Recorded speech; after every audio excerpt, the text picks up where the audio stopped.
Hi, I'm Danny Steinberg from MUSC in Charleston, South Carolina. I'm here with the ever-quotable Dr. Chris White from Oxnard in New Orleans. And we're going to talk a little bit today about acute stroke intervention.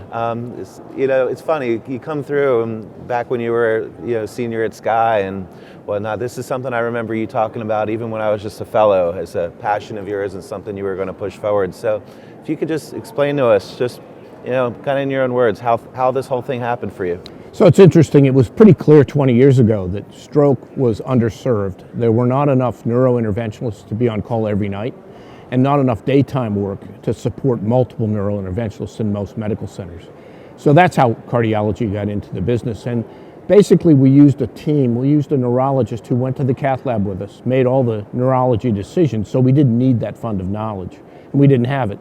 But we could open any artery in the body, and we could open it quickly. And so we had a very successful stroke program, and in fact, we're able to demonstrate by being week on, week off on call with the neurointerventionalist that our outcomes were as good as they were. So we felt very confident in doing that. In the last 5 years, embolic thrombectomy has now been proven for large vessel occlusion stroke to have a significant benefit.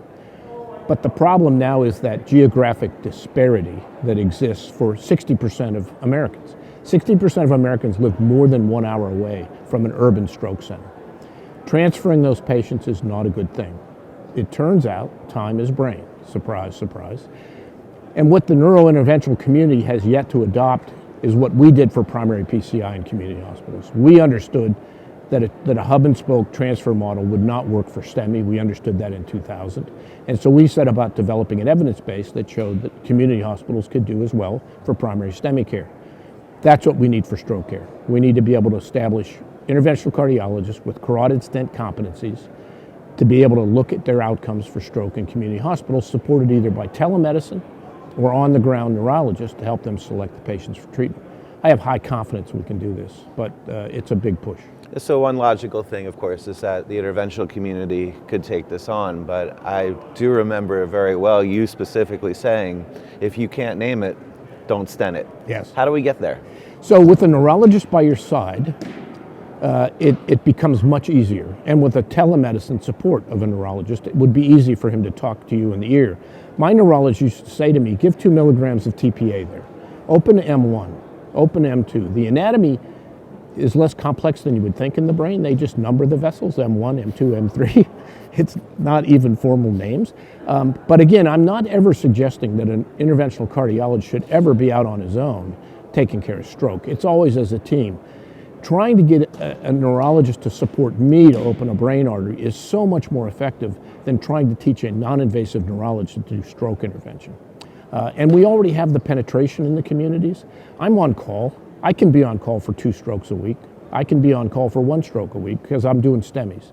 The workload fits. It's just such a common sense solution that it certainly deserves to be tried. And of course, we now have 3 or 4 centers that have published this data. Feasibility is pretty apparent. The Doylestown group is going to have a paper coming up in JACC Interventions here in the next couple of weeks, and they have nicely put together a stroke team. They're more than 60 miles away from Philadelphia, and so they saw the need for their patients and they acted on it. So one of the other things you hear people talking about is, can this be done remotely? Yes. Does that possibility exist in something that's really a stationary structure, if you have support in both the treating hospital and remotely through robotics? Yeah, I think it does. But I think when you start to look at cost effectiveness for the rural communities, the idea of putting robots in every hospital so that you could, I think it's going to be very expensive. The same argument is for mobile stroke units. I get pushed back a lot about, well, we'll just use mobile stroke units and we'll facilitate patients getting early treatment. Mobile stroke units are really an urban solution. It's how you can shorten door-to-balloon time in an urban center from 58 minutes to 28 minutes. But you really can't afford to have mobile stroke units in every community across this country waiting for 1 stroke every week or 1 stroke every other week. It's going to be a rare illness of very high acuity that needs to be taken care of probably locally. And so with training and with teamwork. Yeah, the training, it's if you're carotid stent competent, and of course carotid stenting has been retarded in this country by a somewhat backward CMS view. We have 8 devices approved as effective by the FDA, and we have no devices deemed reasonable and necessary by CMS. So that disconnect within our own system is very confounding. I don't understand how you get to that place.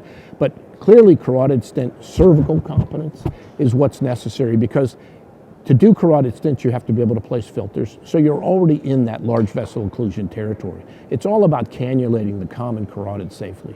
And if you can cannulate the common carotid, advancing these stent retrievers up into the intracranial space is, I don't want to say easy, but it isn't complicated for a pretty high volume coronary interventionist to be able to do this safely.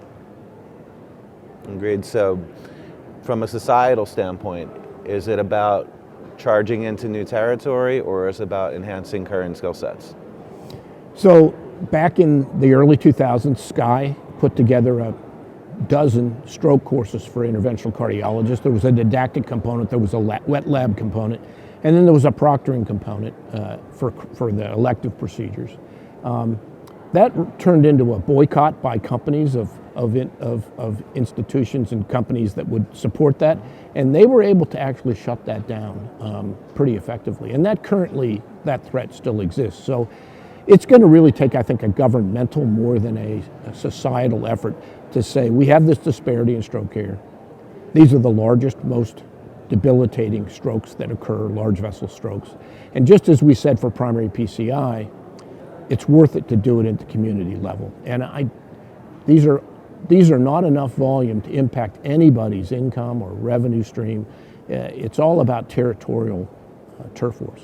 So get past that, just do it right. The right care for the right patient at the right time. Absolutely. I want to thank you for joining us today. Thanks, Dan. Appreciate it. Appreciate it.